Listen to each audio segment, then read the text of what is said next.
Многие люди заводят сторожевых собак для охраны своей территории. Большинство из них кажутся злыми и страшными, когда вы к ним приближаетесь, но ведь они для этого и существуют, чтобы отпугивать непрошенных гостей. Однако, когда прохожие заметили сторожевую собаку по кличке Панда, она не вызвала у них страх. Вместо этого люди испытали грусть, разочарование и огромную жалость к животному. Панда охраняла автосалон в Сан-Хосе, Коста-Рика.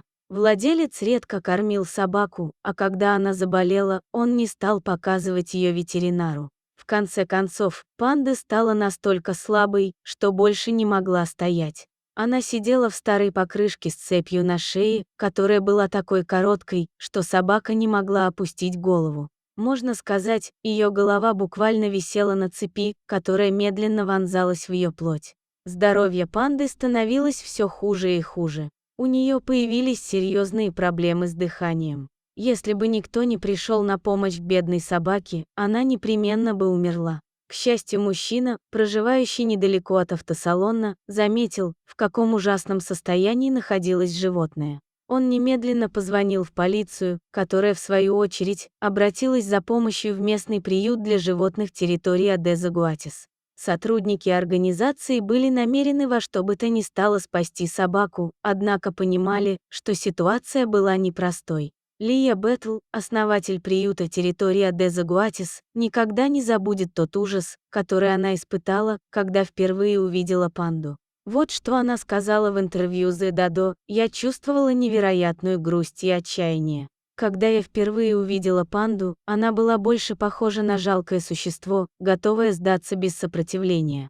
Дух собаки был сломлен, и она просто ждала, когда закончится этот бесконечный кошмар». К счастью, полицейским и сотрудникам приюта удалось забрать панду у жестокого владельца и отвезти ее в ветеринарную клинику. Там о ней как следует позаботились и вылечили раны, которые появились из-за цепи на ее шее. Когда здоровью собаки больше ничего не угрожало, панду перевезли в приют для животных, сотрудники которого помогли ей восстановиться как физически, так и эмоционально. Чтобы выздороветь, панде понадобилось некоторое время, ее раны трудно поддавались лечению, а пережитая ею психологическая травма оставила глубокий след в душе собаки. Сотрудникам приюта казалось, что панда ненавидит других собак. Они боялись подпускать ее к ним и переживали, что она никогда не поддастся реабилитации. По одной из версий, панда никогда не вступала в контакт с другими собаками, а некоторые полагали, что ее выдрессировали так, чтобы нападать и убивать других животных.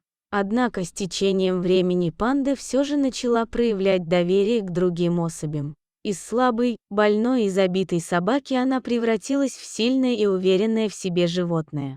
С каждым днем в поведении панды все больше начала прослеживаться ее подлинная личность. Она перестала бояться и начала доверять людям, и даже требовать их внимания к себе, рассказывает Лия Бетл.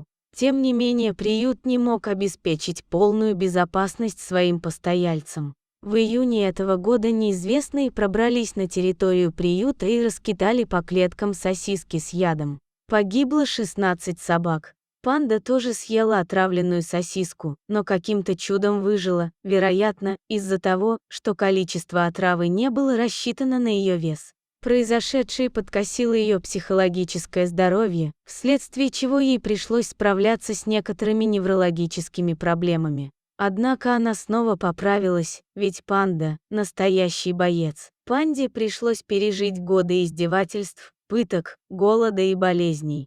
Когда ее спасли, ее жизнь висела на волоске, однако она нашла в себе силы и желание жить дальше. Хотя многим собакам никогда не удается получить второй шанс, восстановление панды вдохновило тысячи людей. Это, безусловно, не может не радовать. Сегодня панда живет в приемной семье, которая дает ей необходимую любовь и внимание.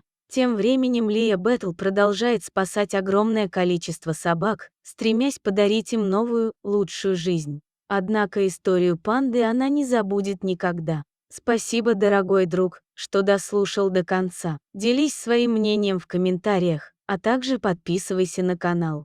Впереди еще много интересного.